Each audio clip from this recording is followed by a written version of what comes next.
नमस्कार। स्वागत है आप सभी का आपके अपने चैनल एस्ट्रोलॉजी लर्नर वाईटी में। आज हम जो बात करने वाले हैं वह भावों के कारक तत्वों की बात करने वाले हैं। भावों के कारक तत्व का अर्थ है कि किस भाव से हम किस तरह का फलादेश कर सकते हैं, आज ये हम जानेंगे। तो चलिए शुरू करते हैं आज के इस बहुत ही महत्वपूर्ण विषय को।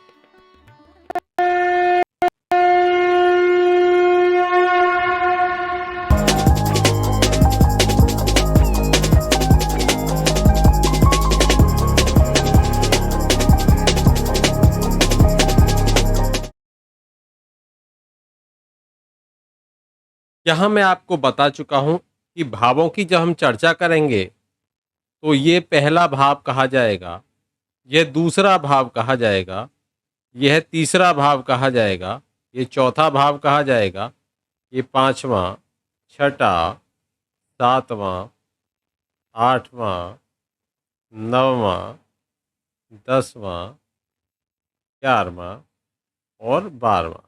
ये 12 भाव हैं। आप इनको अच्छे से याद कर लीजिए। चाहे यहाँ पर कोई भी नंबर लिखा मिले, लेकिन आप इसको ही याद रखेंगे। ये भाव पहला ही रहेगा, जिसको हम लग्न भाव कहेंगे। तो अगर हम लग्न कुंडली की जब बात करेंगे तो एक भाव का जो क्षेत्र, जो एरिया है, ये जो पूरा इसका एरिया है, ये 30 डिग्री का होगा। वैदिक ज्योतिष में ये 30 डिग्री का होगा। और अब देखिए, ये सब 30-30 के होंगे तो कुल मिलाकर 360 डिग्री के हो जाते हैं, 360 के। अब हम पहले भाव की अगर बात करें कि हम पहले भाव से क्या देख सकते हैं, क्या जान सकते हैं, तो पहला भाव यानी कि स्वयं वे व्यक्ति जिसकी आप जन्म कुंडली का विश्लेषण कर रहे हो, जिसकी जन्म कुंडली को आप देख रहे हो, उस व्यक्ति के बारे में अगर आपको जानना है कि वो कैसा है, कैसा दिखता है, कैसा उसका रूप रंग है, किस तरह का उसका व्यक्तित्व है, ये अगर जानना है, उसके शरीर के बारे में जानना है, उसके व्यक्तित्व के बारे में जानना है, यानी कि उसकी पर्सनैलिटी, इसको जानना है। ये कहें कि ये जन्म स्थान का भी भाव है। ये स्वयं जो जातक है, हम उसकी यहाँ पर चर्चा कर रहे हैं। यहाँ पर जातक के आत्मसम्मान को अगर आप देखोगे कि उसके आत्मसम्मान कितना है, अपने लिए वो कितना, अपने लिए कितना सम्मान चाहता है, तब भी हम इस भाव को ही देखेंगे। अगर लग्न बलवान है, किसी प्रकार से पाप ग्रहों से पीड़ित नहीं है, उसका लग्नेश किसी भी गलत भाव में नहीं बैठा हुआ है, तो ऐसे में व्यक्ति आत्मसम्मान बहुत अच्छा उसका रहता है। और यदि वही किसी तरीके से पीड़ित है तो बार बार उसके आत्मसम्मान को ठेस पहुंचती रहती है। मानसिक शांति देखने के लिए भी हम लग्न को जरूर देखेंगे। अगर किसी भी तरीके से जन्म कुंडली में इस भाव, देखिए मैं इस भाव की चर्चा कर रहा हूं, ये भाव है लग्न भाव। इसी को हम पहला भाव भी कहते हैं, इसी को हम लग्न भाव भी कहते हैं। लग्न भाव, हम लग्न भाव की चर्चा कर रहे हैं। लग्न भाव से ही हम ये देखते हैं कि जातक दीर्घायु रहेगा या अल्पायु रहेगा। यही यदि शरीर के जो काल पुरुष की स्थिति देखें तो काल पुरुष का जो मस्तिष्क है, यानी कि जो सिर है, वहां पर ये पहला भाव उसको रिप्रेजेंट करेगा, उसको दिखाएगा, उसको दर्शाएगा। तो यहां पर किसी जातक के अगर कहीं बालों में समस्या आ रही है, आप देखिए कहीं ना कहीं उसका लग्नेश या लग्न भाव में कोई अशुभ ग्रह की स्थिति है और वह उसकी दशा आदि चल रही है, जिस कारण से उसके बालों में समस्या आ रही है, या कोई मस्तिष्क रोग होने की समस्या बन रही है, या सिर में कोई चोट लगने की समस्या बन रही है, तब भी हम लग्न को देखेंगे। यहां हमें ये कारक तत्वों को जानना बहुत आवश्यक है। अगर आप कारक तत्वों के बारे में नहीं जानते हो तो आप जन्म कुंडली का सही से विश्लेषण नहीं कर पाओगे। जन्म कुंडली का बहुत अच्छे से विश्लेषण करने के लिए आपको यह आवश्यकता है कि आप कारक तत्वों को जानो।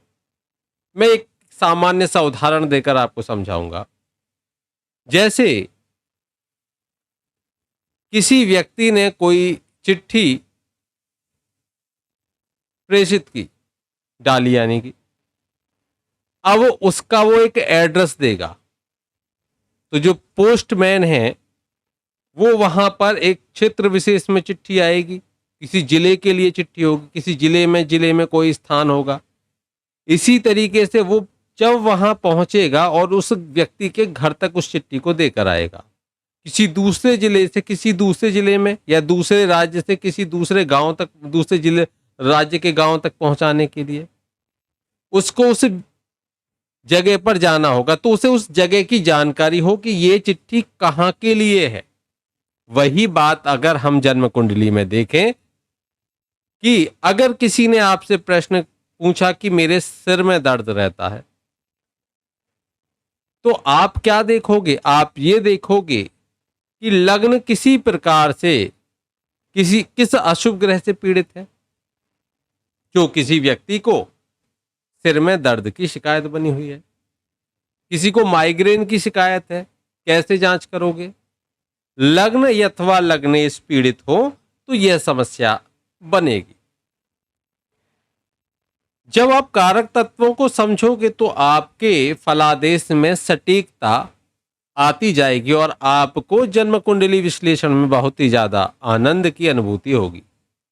चलिए, यहां तक हम समझ चुके हैं कि अगर किसी व्यक्ति का खुद का, जिसकी जन्म कुंडली आप देख रहे हो, उसका रूप रंग देखना है, उसका स्वास्थ्य देखना है, उसकी आयु देखनी है, उसके सिर, बाल और मस्तिष्क से संबंधित स्थिति देखनी है, उसका सामर्थ्य देखना है। वैसे सामर्थ्य के लिए तीसरा भाव, लेकिन उस तीसरे भाव का संबंध यदि किसी प्रकार से लगने से बने तो वहां पर वह व्यक्ति को सामर्थ्य देता है, क्योंकि वो पराक्रम है। बहुत सारे सूत्र हैं जो मैं आपको आगे बताता रहूंगा। अब हम बात करेंगे दूसरे भाव की। तो ये हमने देख लिया उस जातक का स्वयं का भाव है, सबसे ज्यादा महत्वपूर्ण भाव है। आपकी जन्म कुंडली में 100 योग हैं, लेकिन आपकी लग्नेश किसी तरीके से पीड़ित हैं, लग्न पीड़ित है, 6, 8, 12 में लग्नेश पहुंच गए हैं, अशुभ ग्रहों से ये पीड़ित हो चुके हैं, तब आपके कितने ही योग बने, लेकिन उन योगों की सफलता प्राप्त करना बहुत ही, या ये कह सकते हैं कि बहुत ही क्षीण प्रभाव उनका देखने को मिलेगा। योग बहुत हैं लेकिन लग्नेश पीड़ित हैं, तो योग घटित होने में समस्या अवश्य देखने को मिलेगी। तो हमें लग्नेश को बलवान करना, लग्नेश की शुद्धि करना बहुत आवश्यक होता है। अब हम आगे बात करेंगे कि यदि मैं जॉब या अपने मेरी जॉब कब लगेगी, मुझे संतान सुख कब मिलेगा, कैसा होगा जीवन साथी, क्या मेरी लव मैरिज होगी या होगी अरेंज मैरिज, क्या मैं कभी विदेश जा पाऊंगा, कर्जे बढ़ रहे हैं, इनकम कम हो रही है, बीमारी पीछा नहीं छोड़ रही है, अस्पताल के खर्चे बढ़ रहे हैं, शनि, राहु, केतु, मंगल समस्याएं दे रहे हैं, कहीं आपके जीवन में गलत नंबर तो नहीं आ गया, क्या है आपका लकी नंबर, कौन सा नंबर आपको दिलाएगा सक्सेस, क्या आपने अपनी जन्म कुंडली का अभी तक विश्लेषण कराया है?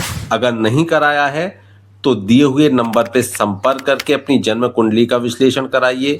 जानिए क्या है आपके जीवन की समस्या, कौन सा ग्रह दे रहा है आपको समस्या, कौन से नंबर्स दे रहे हैं आपको समस्या जाने और उनका समाधान भी आपको मिलेगा।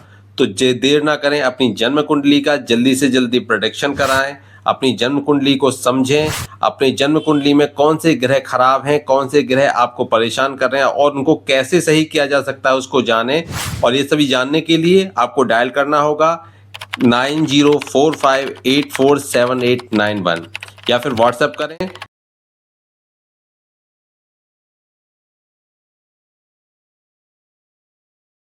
दूसरे भाव की बात करते हैं। दूसरा भाव, दूसरा भाव जहां पर मैंने ये 2 लिखा है, ये ही दूसरा भाव है। अब दूसरे भाव में, जो दूसरे भाव के, अगर दूसरे भाव के स्वामी को देखें या दूसरे भाव को देखें, स्वामी कौन, यानी कि दूसरे भाव का मालिक, उसको हम बोलते हैं धन भाव भी इसको कहते हैं। तो हम इसको कहते हैं कि ये धन भाव है, ये धनेश है। धन भाव, धन का अर्थ हो गया कि यहां से हम आपकी सेविंग्स या ये कहें कि आपका इकट्ठा किया हुआ संग्रहित धन यहां पर मिलेगा, जो भी आपने इकट्ठा किया हुआ। तो हम धन संपदा की अगर बात करेंगे तो हम दूसरे भाव से देखेंगे। ये धन संपदा ही नहीं, आपके परिवार के बारे में भी बताता है, आपके कुटुंब के बारे में भी बताता है। तो आपका परिवार भी हम यहीं से देखेंगे। आपकी वाणी, आप कैसा बोलते हो, आप कटुभाषी हो या आप मृदुभाषी हो, आपका लोगों के प्रति कैसा व्यवहार है। कहीं ऐसा तो नहीं आप जब बोलते हो तो लोगों को वो चुभता है, कहते मुंह फट है, लेकिन वो चुभता है। आप ऐसा बोलते हो कि जो लोगों को पसंद आता है। बेशक आप धूर्त हो सकते हो, लेकिन आप बोलते अच्छा हो। तो ये वाणी आपकी, यहां पे वाणी स्पष्ट कर देती है कि ग्रहों की स्थिति स्पष्ट कर देती है कि वाणी कैसी होगी। अगर केतु यहां पर बैठे हो तो आपकी वाणी कटु होगी। इस तरीके से हम इन बातों को समझ सकते हैं। तो यहां पर वाणी देख लीजिए, आप किस तरह के खान पान में लिप्त हो, कैसा खान पान आपको पसंद है, ये हम दूसरे भाव से अच्छे से जान सकते हैं। अगर दूसरे भाव में राहु जैसे ग्रह बैठे तो आपको कुछ ना कुछ व्यसन का शौक होगा। आप कुछ ना कुछ ऐसी चीजें खाओगे जो स्वास्थ्य के लिए हानिकारक होती हैं। कुछ ना कुछ आप ऐसा सेवन करोगे, कुछ ना कुछ जो आपके स्वास्थ्य को हानि पहुंचाएगा और जो समाज में अमर्यादित मानी जाती हैं, जिनको लोग पसंद नहीं करते। मैं नाम नहीं लूंगा उनका, आप सभी जानते। ऐसे में अगर यहां पर अच्छे शुभ ग्रह बैठे हों तो ऐसा व्यक्ति सात्विक भोजन करता है। अशुभ ग्रह बैठे हों तो ऐसा व्यक्ति तामसिक भोजन की तरफ बढ़ता है, वो तामसिक भोजन करेगा। अब हम यहां से और भी कुछ देख सकते हैं दूसरे भाव से। यहां से समाज से प्रतिष्ठा भी हम यहां से देखेंगे। अशुभ ग्रह हैं तो आप समाज में आपकी कोई प्रतिष्ठा नहीं है, कोई मान सम्मान नहीं है, ये भी समझ लीजिए। और यहां पर शुभ स्थिति बनी हुई है, दूसरा भाव बहुत अच्छा है, दूसरे भाव का अधिपति बहुत अच्छा है, तो सम्मान देने वाली स्थिति बनती है। तो हम यहां से क्या देख सकते हैं, यहां से हम देखेंगे समाज में आपका कितना मान सम्मान है, कितनी आपकी प्रतिष्ठा है, या ये कह सकते हैं कि आपका स्वाभिमान भी हम दूसरे भाव से ही देखेंगे। ये दूसरा भाव मारक भाव होता है, और मारक किसका, उस जातक का जिसकी आप जन्म कुंडली देख रहे हो। सप्तम भाव मारक है और ये सप्तम का अष्टम भाव है। ऐसी स्थिति में ये मृत्यु का भाव भी कहा जा सकता है। यहां पर आपके, जैसे सिर की हमने बात करी, ये आपके चेहरा यानी कि फेस, इसमें फेस आ जाएगा। फेस पे कोई समस्या है, फेस में कोई दिक्कत आ रही है आपके, तो यहां से दूसरा भाव आपका पीड़ित हो रहा है, ये कह सकते हैं। तो यहां से हम आपके फेस पर क्या क्या होती हैं, आंखें होती हैं, नाक होती है, नाक जो यहां से इससे नाखून भी देखते हैं हम हाथों में, और दांत वाला जो है, दांत है, जीभ है, ये भी इसमें भाव आ जाता है। तो यह स्थिति भी इसकी बन जाती है। अगर आपके दांतों में कोई समस्या है, दांत खराब है या दांतों में कोई दिक्कत आ रही है, समझिए दूसरे भाव में कोई दिक्कत है। आपकी आंखों की अगर हम बात करें तो यहां से हम जो दाहिनी आंख है उसको देखेंगे, तो यहां से हम दाहिनी आंख का विश्लेषण करेंगे, जीभ का विश्लेषण यहां से करेंगे। अब मानकर चलिए यहां तक हम समझ गए धन भाव हो गया। देखिए धन होता क्या है, आपने कहीं जॉब कर रहे हो, कुछ भी कर रहे हो, अपना बिजनेस करते हो, कुछ भी करते हो, आपको यहां से होगी कमाई, आप उसको ले जाओगे बैंक में, बैंक में जमा कर दोगे। इकट्ठा करते रहोगे, मतलब संग्रह करते रहोगे उसका। उसके बाद में फिर कहोगे इसको मैं फिक्स करता हूँ, कुछ ना कुछ ऐसा फिक्स करता हूँ लॉन्ग टाइम के लिए। तब आप उसको ले आओगे यहाँ पर, यहाँ आप करोगे, प्रॉपर्टी खरीद ली, व्हीकल खरीद लिया, अब यहाँ यूज कर रहे हो उसका, वो यहाँ से संग्रहित करके आपने उसको प्रॉपर्टी में कन्वर्ट कर दिया। इस तरीके से मैं आगे बताऊंगा और बिल्कुल लिंक करके बताऊंगा आपको, आपको एस्ट्रोलॉजी बहुत अच्छे से समझ में आएगी। चलिए, यहां तक आप समझ गए दूसरे भाव को। अब हम बात करते हैं तीसरे भाव की। तीसरा भाव क्या क्या कारक तत्व अपना दर्शाता है, तो तीसरे भाव की तरफ बढ़ते हैं। तीसरा भाव कौन सा रहेगा, नंबर कुछ भी लिखा मिले आपको, कंफ्यूज मत होना, ये तीसरा भाव ही रहेगा। तीसरा भाव है साहस का भाव। तीसरा भाव है आपके पराक्रम का भाव। तीसरा भाव है आपके क्या शौक हैं, क्या रुचियां हैं, इसका भाव। तीसरा भाव है आपके सहोदर, छोटे भाइयों, छोटे भाई या छोटी बहन का भाव, सहोदर होने चाहिए। और तीसरा भाव है मृत्यु की परिस्थिति का भाव। अष्टम से अष्टम है ये मृत्यु की परिस्थितियां कौन सी थी, किन परिस्थितियों में मृत्यु हुई, अगर देखनी है तो तीसरे भाव को देखिए। और तीसरा भाव है आपके पड़ोसियों का भी भाव। कैसे पड़ोसी मिलेंगे आप, ये तीसरा भाव बताएगा। तीसरा भाव आपकी संचार, या ये कहते हैं कम्युनिकेशन, संचार यानी कि कम्युनिकेशन का हाउस, आपके संप्रेषण का हाउस है ये। जो छोटी यात्राएं होती हैं, विशेषकर जो हम बस आदि से कर सकते हैं, कार से, बस से ऐसे ट्रेवल कर सकते हैं, वो सब हम तीसरे भाव से देखेंगे। तो छोटी यात्राएं रहेंगी। अगर शरीर की बात करें, कोई रोग है या कोई समस्या है, तो हमें कान का, गले का, गर्दन का, कंधे का, हाथ का और शारीरिक जो विकास है, फिजिकल डेवलपमेंट, उन सब को हम तीसरे भाव से ही देखेंगे। कैसे देखेंगे इसके बारे में नेक्स्ट वीडियो में पूरा बताऊंगा आपको कैसे देखेंगे। लेकिन तीसरे भाव में जब ये बहुत सारे योग बनते हैं, किसी तरीके से तीसरे भाव के भाव में अशुभ ग्रह बैठ जाएं, तो उसके फल में कमी आएगी। तीसरे भाव के में कहीं 6, 8, 12 का संबंध बन जाए तो तीसरे भाव में समस्या देखने को मिलेगी। चलिए, अब यहां तक हमने तीसरे भाव को समझा। अब हम बात करेंगे चौथे भाव की। चौथे भाव की, ये चौथा भाव है। अब चौथा भाव है जिसको कहते हैं सुख भाव। जब भी हम बहुत सारे विश्लेषण करते हैं तो उसमें सब भावों को देखिए, लेकिन इस भाव को नहीं देखा तो आपने कुछ नहीं देखा। सब कुछ है जीवन में, लेकिन सुख नहीं है। मतलब चौथा भाव पीड़ित है। चौथा भाव यदि पीड़ित नहीं होगा तो जीवन में सुख मिलेगा। मानकर चलिए हम 16 वर्ग कुंडलियों का विश्लेषण कर रहे हैं। सप्तमांश कुंडली देखी, मतलब संतान के लिए हम सप्तमांश कुंडली का विश्लेषण करते हैं। अब सप्तमांश कुंडली में यदि चौथे भाव को देखा और चौथे भाव में अशुभ ग्रहों की स्थिति है, तो संतान के संबंध में ऐसे व्यक्ति को कभी सुख नहीं प्राप्त होता। वहां पर उसके सुखों में कमी लेकर आएगा।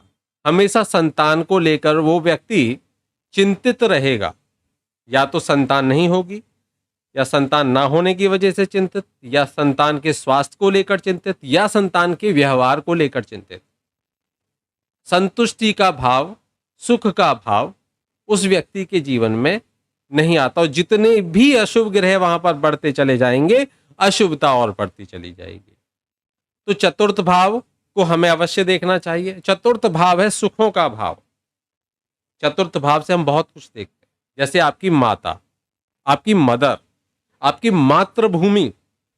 ये चौथे भाव से आप प्रसन्न रहते हो या अप्रसन्न रहते हो, ये भी चौथा भाव बताएगा। आपके पास में भूमि है, भवन है, वाहन है, इन सब का विश्लेषण भी चौथे भाव से करेंगे। आपकी प्राइमरी एजुकेशन की अगर हम बात करेंगे, जो प्राथमिक शिक्षा है, उसकी बात करेंगे तब भी ये चौथा भाव ही हम देखेंगे। आपके खुद का स्वयं का परिवार, आपके स्वयं का परिवार देखेंगे, वो कुटुंब हो गया, दूसरा भाव कुटुंब, लेकिन यहां पर स्वयं का परिवार, स्वयं का परिवार देखोगे तो चौथा देखोगे। और अगर हम स्वास्थ्य की बात करें, रोगों की बात करें, तो ये चौथा भाव छाती, फेफड़े, हृदय और स्तन, इनसे संबंधित होने वाली समस्याओं को दर्शाता है। यानी कि इस क्षेत्र विशेष पर शरीर के इस चौथे भाव का आधिपत्य होता है। अशुभ ग्रह बैठेंगे तो इनसे संबंधित समस्या मिलेगी, शुभ बैठेंगे तो कोई समस्या नहीं है, स्वस्थ अच्छा रहेगा। अब देखिए, यहां पर हम बात करेंगे पांचवें भाव की। ये आज हम जो बात कर रहे हैं भावों के कारक तत्व की चर्चा कर रहे हैं। पांचवें भाव की बात करें तो पांचवा भाव, ये पांचवा भाव कहा जाएगा, नंबर यहां कुछ भी लिखा हुआ हो, ये होगा पांचवा भाव।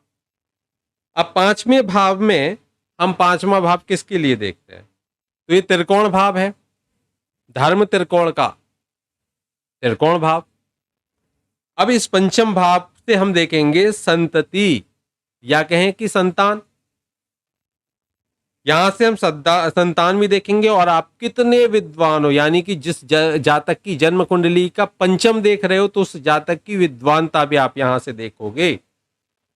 तो विद्वानता हम देखेंगे, यहां से बुद्धि देखेंगे, आईक्यू लेवल, आईक्यू लेवल भी यहां से हम देखेंगे कि कितना इंटेलिजेंट है। पंचम भाव बताएगा उसकी इंटेलिजेंसी को। ये पंचम भाव से हम यहां देखेंगे। पंचम भाव से आपके पूर्व जन्म के पुण्यों की चर्चा भी हम कर सकते हैं। जो पूर्व जन्म में आपने कौन से पुण्य करे हैं वो भी हम पंचम भाव से देखेंगे। पंचम भाव आपकी मंत्र सिद्धि का भाव भी है, ये बताएगा कि आपको मंत्र सिद्धि होगी अथवा नहीं होगी। सट्टे का ज्ञान भी, अगर आप किसी कोई पूछे सट्टा, वैसे ये बताना नहीं चाहिए, लेकिन यहां भाव की चर्चा हम कर रहे हैं इसलिए हम यहां विश्लेषण करेंगे कि ये पंचम भाव से ही हम सट्टा आदि जो होते हैं, शेयर मार्केट होती है, उसको भी हम पंचम भाव से यहां पर देखेंगे। देखिए, सम्मोहन करना या आकर्षण, सम्मोहन या आकर्षण, ये भी पंचम भाव बताता है। अगर हम बात करें मन की इच्छाएं, मन में क्या इच्छाएं हैं, तो पंचम भाव बताएगा आपकी मन की इच्छाओं की। ये लेखन से संबंधित भाव भी होता है। ये यहां पर हृदय का जो निचला भाग है उससे संबंधित भी रहता है। यहां पेट का हिस्सा भी आ जाएगा, पेट का ऊपरी हिस्सा यानी कि उदर का ऊपरी भाग, जिगर या यकृत इसमें आ जाएगा। यहां से हम कुछ भाग मूत्राशय का भी देखते हैं, और ये मानसिक स्थिति भी देखी जाती है। अब हम बात करेंगे, यहां पंचम को हमने बहुत अच्छे से समझ लिया है। अब हम बात करते हैं छठे भाव की। छठा भाव, षष्ठ भाव, या हम कहते हैं सिक्स्थ हाउस, छठा भाव। छठे भाव की बात करें तो छठा भाव है, ये त्रिक भाव कहा जाता है, और त्रिक भाव जन्म कुंडली के अशुभ भाव कहे जाते हैं। ये त्रिक भाव है, और त्रिक भाव होने के साथ साथ में ये जन्म कुंडली में अगर हम विश्लेषण करें तो ये सिक्स हाउस जो है हमारा, जो छठा भाव है, ये स्पष्ट कर देता है कि क्या क्या हम इससे देख सकते हैं, क्या क्या हम इससे जान सकते हैं। छठे भाव से हम शत्रुओं को देख सकते हैं। ये हमें ऋणों के बारे में बताएगा, हमारे ऊपर होने वाले कर्जों के बारे में बताएगा, लोन्स के बारे में बताएगा, डेब्ट के बारे में बताएगा। ये शरीर में रोगों के बारे में बताएगा। ये छठा भाव है, ये दुर्घटनाओं के बारे में भी बताता है, चोट लगना आदि से संबंधित जो स्थितियां होती हैं उनमें भी ये छठा भाव हमें बताता है। तो हम छठे भाव से इस तरह के विश्लेषण कर सकते हैं। यहां पर अगर आप कंपटीशन की बात करते हो, जीवन में प्रतियोगिता, अगर हम कंपटीशन की बात करें, चाहे आप एग्जाम का कंपटीशन दो, उसके लिए हम छठे भाव को देखेंगे। आपके जीवन में यदि हम बात करें, मामा की बात करें या ननिहाल से संबंध की बात करें, तो वहां पर भी छठा भाव ही हम देखेंगे। अब देखिए छठे भाव से और हम क्या क्या जान सकते हैं। छठे भाव से हम ननिहाल से संबंध जान सकते हैं। ये छठे भाव से नौकरों के साथ में आपका कैसा संबंध रहेगा, ये भी छठा भाव बताएगा। ये पेट का निचला जो भाग है, उसको हम शरीर की बात करें तो उससे संबंधित होगा, आंतों से संबंधित होगा, और शल्य चिकित्सा से संबंधित भी ये छठा भाव होता है। तो छठे भाव का लॉर्ड कहीं हो तो वो शल्य चिकित्सा जैसी समस्याएं पैदा कर देता है। यह हम छठे भाव को समझे। अब हम आगे बात करेंगे सातवें भाव की। सातवें भाव की बात करेंगे।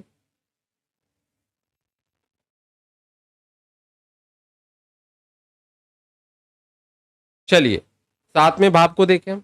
सातवां भाव, ये सातवां भाव है। सातवें भाव से हम क्या क्या समझ पाते हैं। सप्तम भाव, ये आपका कलत्र भाव है। पति या पत्नी का भाव भी हम इसको कहते हैं। अगर आप पार्टनरशिप में हो तो भागीदार का भाव भी यही है, पार्टनर का। विवाह का भाव भी सातवां ही भाव है। और ये सातवां भाव आपके जीवन में उत्साह का भाव भी है। यहां प्रतिष्ठा की बात करें तो प्रतिष्ठा के लिए हम इस भाव को जानेंगे। अब देखिए वहां पर हम जो दूसरा भाव है वह भी प्रतिष्ठा बताता है, और ये सातवां भाव भी आपकी प्रतिष्ठा बताता है। इस सातवें भाव से आप मूत्र नलिका की बात करोगे। ये मूत्र नली और यहां पर जो वीर्य आदि संबंधित होते हैं, उनसे संबंधित हम विश्लेषण करते हैं सातवें भाव से। सातवें भाव को आप समझ गए। सातवां भाव छोटी छोटी, ये दशम से दशम है, तो ये आपका पार्टनरशिप का भाव है, ये आपके प्रोफेशन का भाव है, आपके व्यवसाय का भाव है, ये हम जानते हैं। अब हम आठवें भाव की बात करने वाले हैं। अष्टम भाव, जन्म कुंडली का अष्टम भाव है। ये आयु का भाव कहा जाता है, ये मृत्यु का भाव कहा जाता है। तीसरे भाव से हम मृत्यु के कारण देखते हैं, और यहां से ये मृत्यु का भाव है। इस आठवें भाव से हम जीवन में आने वाली समस्याएं, अड़चनों को भी जान पाते हैं। अचानक से समस्याएं इसमें अचानक से आएंगी, जो कुछ होगा अचानक से होगा। अगर हम महिलाओं की बात करें, स्त्रियों की बात करें, तो उनके लिए ये आठवां भाव मांगल्य का भाव है। यहां पर अगर पापी ग्रह ज्यादा हो जाए तो वे पति की आयु को छीण कर देते हैं, ये ध्यान रखिए।